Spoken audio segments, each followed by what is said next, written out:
honored to introduce Dr. Mohammed Jaloudi from UAE, giving us a presentation about guideline in treatment of breast cancer in elderly.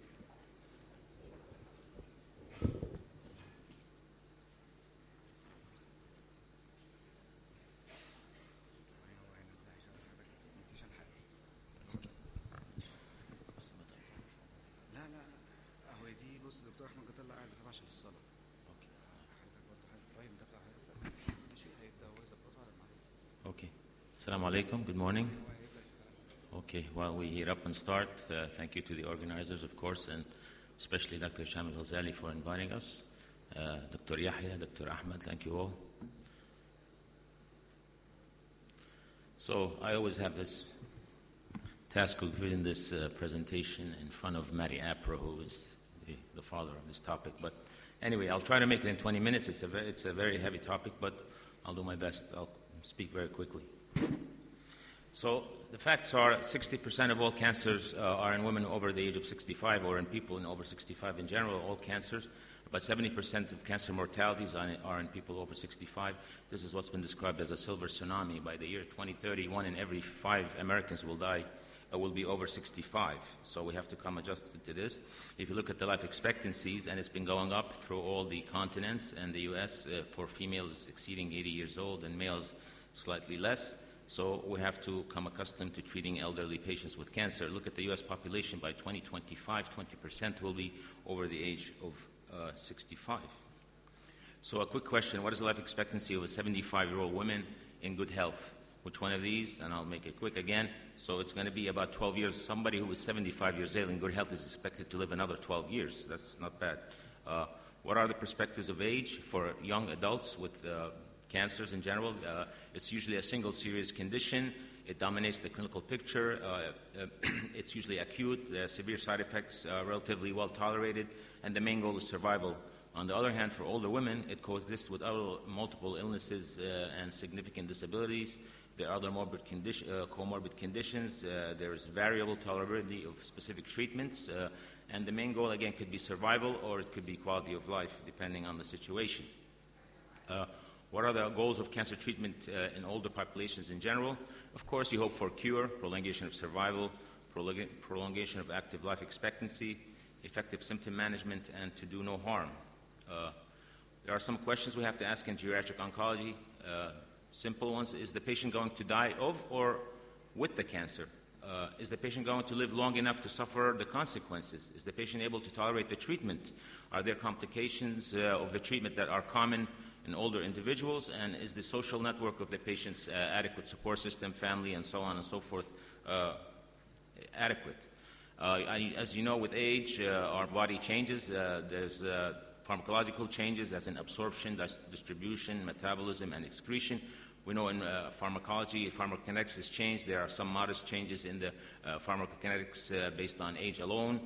There's variable changes due to comorbidities and organ dysfunction, physical factors, anemia, and so on. Polypharmacy: a lot of the older patients are on many medications, and there are variations between gender and ethnicity. For pharmacodynamics, again, there's tremendous variability in toxicity of agents. We know there's increased susceptibility with treatments to myelosuppression, mucositis, cardiac toxicities, as well as CNS toxicities. Absorption has changed. I'll try to be as quick again. Distribution has also changed. The body composition has changed in the elderly. The fat content doubles. There's decreased intracellular water. And all of these are important in the treatment with systemic therapies, where there may be variations and side effects. Again, hepatic metabolism is also changed. We know there's liver flow that is reduced with the elderly. Liver size is decreased. And again, there's age-related changes in the P450 microsomal system. And again, polypharmacy and the P450 inhibitors or inducers. Renal excretion, GFR is decreased with age, and you can see this change over time. And polypharmacy, again, in one analysis, you can see that median number per patient in the elderly who are over 74, 8 medications. It could vary from 0 to 17, and the ones that are interacting with the P450 could be anywhere from 0 to 8. most of the trials that we see are in the younger populations. It's very rare to see patients, older patients included in the clinical trials. How is the cancer usually treated? It's primarily middle-aged patients, minimal inclusion of older patients. There are usually minimal comorbidities. Patients with other medical problems are usually excluded. Most of these patients are Caucasian. Minorities are usually not included. And the cancer is center-based, and there's little community involvement in some of what the practice that we have. Look at the registrational trials in the elderly, and you could see over 75, you could hardly see any trials. If you look at the NCI-sponsored trials, essentially there's not much data on patients who are over the age of 80. Function, there are things that we have to take into consideration. Again, comorbidity and function, you have to do a comorbidity evaluation. Prevalent in the elderly, this can predict survival, and there are various scales. I won't go through the scales, but the geriatricians are the ones who do a better job than the oncologists for this. These are some of the common comprehensive assessments. Which assessment should we do? And there's a few again, the CGA, the limited VAS-13, Horia, and so on. But is the patient able to tolerate treatment? Again, this decision is routinely made on chronological age, and it should not be. Chronological age is not equivalent to physiological age. The oncologist, as I said, we do this basically quickly.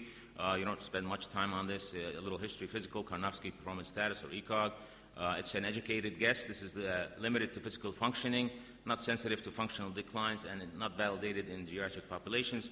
The geriatricians do a better job again, and you can see the different tests. The problem with these is it's very time-consuming. It can take an hour to an hour and a half, and it's a multidisciplinary process. See, these are some of the tools. The most common one used is the VAS-13 or the mini CGA.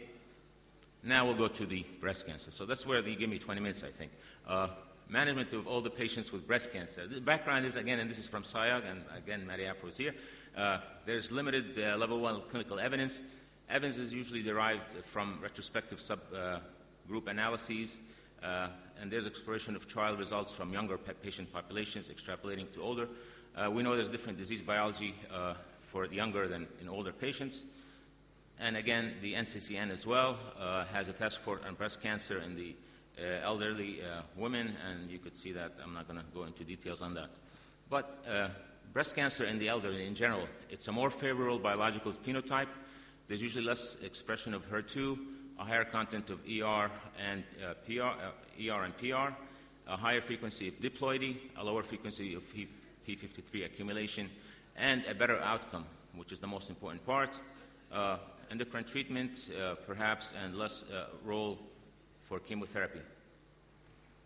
The tumor stage of diagnosis is more advanced than in patients who are younger than 65, and about 20 to 30% have aggressive disease, which is usually ER, PR, or triple negative. You have to individualize the care plan based on patient's life expectancy, comorbidities, level of dependence, risks and benefits, and impact of these considerations on the options and the life expectancy. Again, remember that the causes of death in the elderly might be not the cancer itself. A sizable proportion of elderly with operable breast cancer die from non-cancer-related causes. And look at this cohort of 14,000 patients with a 5-year follow-up, patients between age 50 to 59. The percentage of death from breast cancer was 70%, and patients over the age of 80, 39%. What is the role of chemotherapy in elderly patients? We know, again, there are physiologic changes and consequences, so you have to be careful in giving the cytotoxic agents because of some of the things that we have discussed, slower repair of DNA damage, you can have prolonged toxicity, reduced drug absorption, so on and so forth. Look at this cohort. This is the adjuvant chemotherapy and survival in older women with hormone receptor negative breast cancer, assessing the outcome in a patient-based population. This is an observational cohort of over 1,700 patients, aged over 65. Conclusions from this cohort that analysis suggests a survival benefit from adjuvant chemotherapy in older women with hormone receptor negative breast cancer. The benefit of chemotherapy is most pronounced in patients most likely to be selected based on the high-risk disease characteristics. Just as we do in general oncology, you tailor your treatments based on the disease and disease risks and characteristics. So the same applies here. Chemotherapy use decreased dramatically with age from more than 52% of women aged 66 to 69 to approximately only 5% in women who were over the age of 85. Again, look at this chemotherapy cohort of patients and who would benefit. For patients younger than 50 or older than 50, postmenopausal women still have substantial benefit, but the benefit, again, might not be as dramatic as in some of the younger patient population. Why chemotherapy, which chemotherapy, and who chemotherapy? Again, in endocrine non-responsive, there is a large benefit. This is from the SEER data, and you can see overall survival 15% to 20%, 28% based on trial comparing AC versus CMF versus single-agent capecitabine. Capecitabine was inferior and should not be used as adjuvant therapy in the elderly women. Again, there is a smaller benefit in endocrine responsive patients, as you would see in younger patient populations. And the data suggest, again, anthracycline regimens in postmenopausal women improve overall survival, and the benefit is seen even in patients who are over the age of 70. The benefit in highly hormone-sensitive tumors, that is of questionable value. From a large retrospective review in node-positive tumors, there is similar benefit in older and in younger patient populations. A phase 3 trial in patients over 65 with weekly epirubicin, who we might think is less cardiotoxic, plus tamoxifen compared to tamoxifen alone. You could see that the disease-free survival and overall survival was somewhat mixed, but they gave the tamoxifen concurrently with the chemotherapy, which we know we do not do. What about triple-negative disease? It's all based on tumor biology. This is the CLGB trial, which I alluded to before, that 6 cycles of CMF or 4 cycles of AC as compared to 6 cycles of capecitabine, and you could see that the CMF and AC was superior to capecitabine in disease-free as well as overall survival. So again, this was stratified to patient populations 65 to 69, 70, 79, over 79, and capecitabine was inferior and should not be used. Which chemotherapy? Again, CMF might still be a good choice. It's less tolerated and less effective than in younger patients, but it could be an option in some elderly women. A report of about 1.28% toxic deaths if their patient was over 65. Remember, anthracycline in the elderly, the risk of cardiac toxicity as the age increases, as the comorbidities, risk, history of heart disease, ethnicity, African Americans, diabetes, they are more likely to have cardiac toxicity. The 10-year cardiac failure rate in women between 66 to 70 was higher than patients who were younger. And if you go 5 and 10 years, again, it was still higher even after 10 years. Taxanes is a good option for patients who are intolerant or unable to take anthracyclines. So 4 cycles of TC, docetaxel and cyclophosphamide, was slightly superior to AC in disease-free and overall survival. Not much, but it's a good option in some patients. What about trastuzumab? Again, in patients who are HER2 positive and require HER2 targeted therapies, you could see the breakdown between patients who are less than 65 and over 65, and both patients' cohorts would benefit. The benefit is similar. Most of the older patients had a slightly lower performance status to begin with, and you could see the median left ejection fraction was statistically significant in patients who were over the age of 65. Again, be cautious in using trastuzumab in elderly patients. The conclusion of this is that trastuzumab is well tolerated and can be effectively used. Elderly patients with HER2-positive breast cancer are more often treated with less aggressive treatments. Some differences with evidence in cardiac safety and premature withdrawals from treatments. The disease-free survival rates after 2 and 3 years are 96 and 91% respectively, are in agreement with results from the other trastuzumab trials. And elderly patients with breast cancer appear to derive the same benefit as their younger counterparts. Again, you can see the cardiac toxicity from trastuzumab, again, slightly more prevalent in the elder population. 6 minutes. Okay, so what about surgery? Surgery or no surgery? So there were a couple of different trials, small trials comparing surgery versus no surgery, to primary treatment with hormonal therapy in relation to overall survival and local recurrence.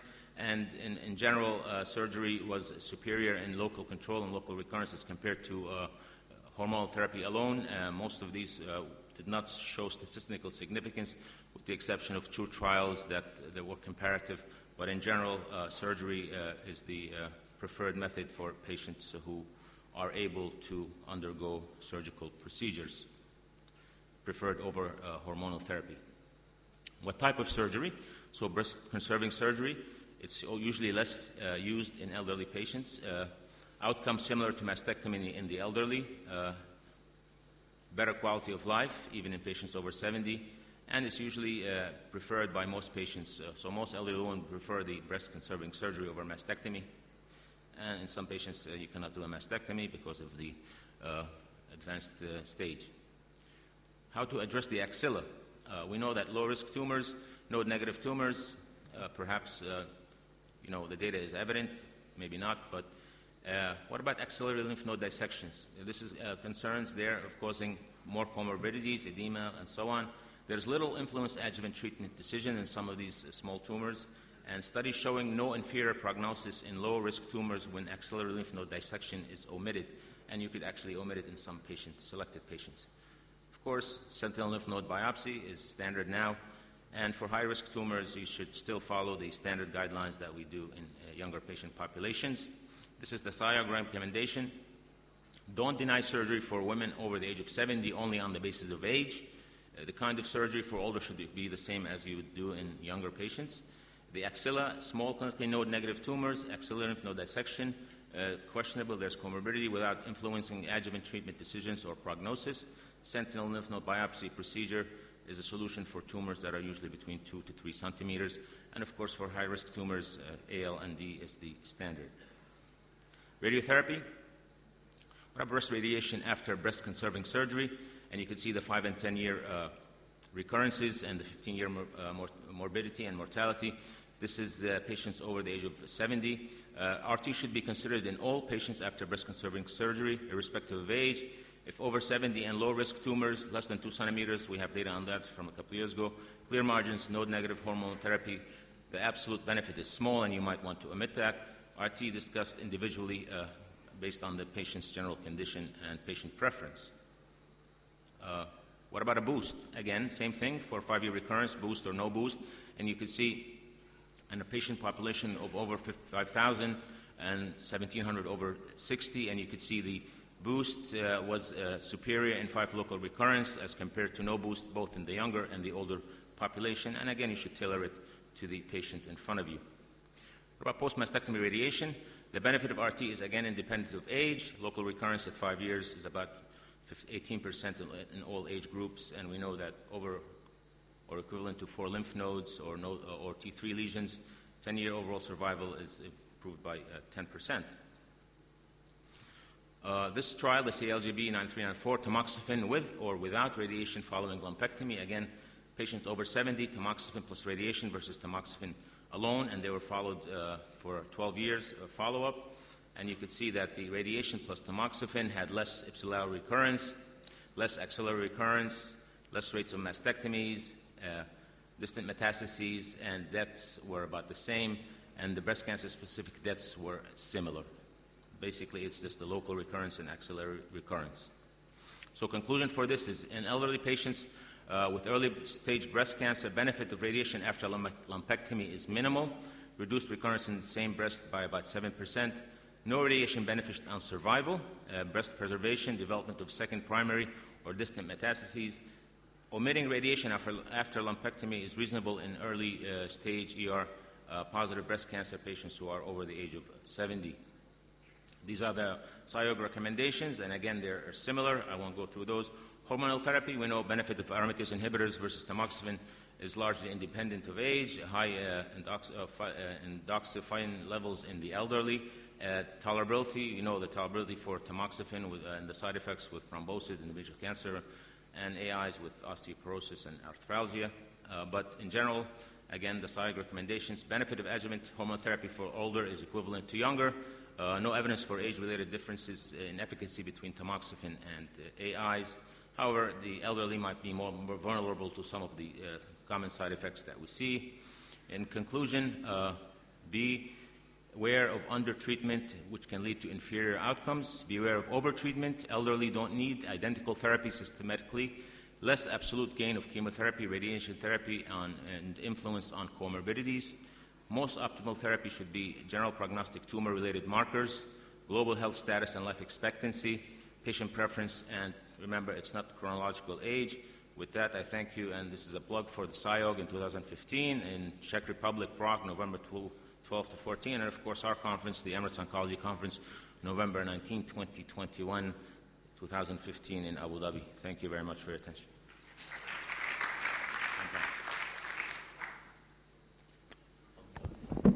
Thank you very much for your lecture. Unfortunately, we're a little bit out of time, so we don't have time for questions. It's my pleasure to introduce the next speaker, Professor Nuhadi Ibrahim from the Department of Breast Medical Oncology at MD Anderson, Texas.